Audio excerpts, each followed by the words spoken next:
Hello guys, நான் உங்கள் FF தமிழன் பேசுகிறேன். அன்றைக்கி காலையில் பார்த்தீங்கன்னா நான் ஃப்ரீ ஃபயருக்குள்ளே போகும்போது தீபாவளி ஆஃபர் வந்துருச்சுங்க. எனக்கா ரொம்ப ஹேக்கு. என்ன கொடுக்க போகிறானுங்க, எது கொடுக்க போகிறானுங்க. எப்பயும் வழக்கமாக மேஜிக் கோப் கொடுப்பானுங்க. கொடுக்குறாங்களா என்னன்னு தெரிலன்னு பார்த்துட்டு இருந்தேன். போய் பார்த்தா மிஸ்ட்ரி ஷாப் வந்துருந்துச்சு. சரி உள்ளே போய் பர்சன்டேஜ் போட்டுடலாம் அப்படின்னு போயிட்டு போட்டுட்டேன். பார்த்தீங்கன்னா எனக்கு 72% கொடுத்துட்டான் கர்னா நாயி. சரி 167 டைமண்ட்க்கு ஒரு அமௌண்ட் வந்திருக்குங்க. எனக்கு ரொம்பவுமே பிடிச்சிருக்கு. அந்த எமௌண்ட் எஃபெக்டோடு இருந்துச்சு. சரி எடுத்துடலாம் அப்படின்னு எடுத்துட்டேன். அப்புறம் ஒரு சில ஐட்டங்கள் பார்த்துட்டு இருந்தேன். சரி அப்படியே இருக்கட்டும் அப்படின்னு பார்த்துட்டு இருந்தேன். இன்னொரு அமௌண்ட்டுங்க, இதுதான் எனக்கு ஹைலைட்டு. வாந்தி எடுக்கும்போது ஃபுல்லாக ஜெம்மாக வருது. இந்த அமௌண்ட் எனக்கு பிடிக்கல. நீங்கள் எடுக்கணுமா வேணாமா நீங்கள் தான் சொல்லணும் கமெண்டில். எடுத்துடலாமான்னு பார்க்கலாம். இந்த அமௌண்ட் எனக்கு ரொம்ப பிடிச்சிருந்துச்சி. பூயான்னு வந்துருந்துச்சு.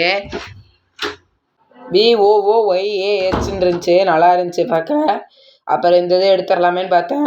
அப்புறம் தீபாவளி ஆஃபருக்கு இந்த பொண்ணு பண்டல் கொடுத்துருக்கானுங்க. ஏதோ பரவாயில்ல எஃபெக்டோட அப்படின்னு தான் சொல்லுவேன். நான்லாம் எனக்கு ஒரு நல்லா தான் இருக்குது. சரி பார்க்கலாம், எடுத்துருவேன்னு நினைக்கிறேன். அப்புறம் அமௌண்ட் போட்டிருந்தேன். அப்போ தான் ஞாபகம் வந்துச்சு, அந்த பேட்டை கவர் பண்ணுறதுக்கு மறந்துட்டோம் நம்ம. அந்த பேட்டு செம்மையாக இருக்குங்க.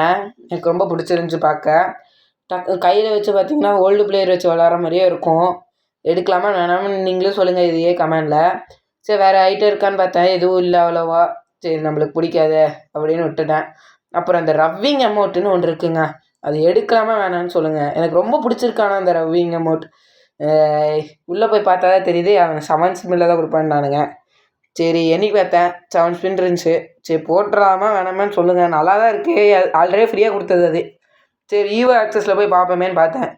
பார்த்தீங்கன்னா அடுத்தது வர்றது MP40 கோப்ராவும் G16, அது G168 6th லெவல் கொடுக்குறானுங்க. அது யாராவது